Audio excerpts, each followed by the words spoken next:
teko. Mengko nek teko ya ning endi goleki kancane. Aku nganti kaget mau. Soale ana sing goleki dari koncone goleki A, goleki B ngono kuwi ngantek nganggo HP. Ra ketok njuk diseteri dhewe. Hahaha ngono ki nek kaya memedi. Goleki ngene-ngene iki goleki nggo HP. Kowe iki nang Jawa wis tau weruh memedi kok. Ngerti aku medi kuwi. Memedi kok medi-medi. Ya memedi kaya genderuwo. Oh. Weruh ning gambar tapine. Oh kuwi. Kaya nek Pak Seno wis tau dadi ketoprak kae nganggo rambut rewu-rewu kae. Kaya ngono kaya genderuwo.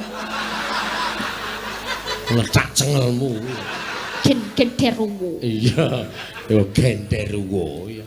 Ayo memedi arep medeni kowe wis gila sithik. Ana memedi medine glangsar mlayu. Iya. Terus takoni kancane, "Ngopo kok mlayu? Wis tak medeni iki malah medeni."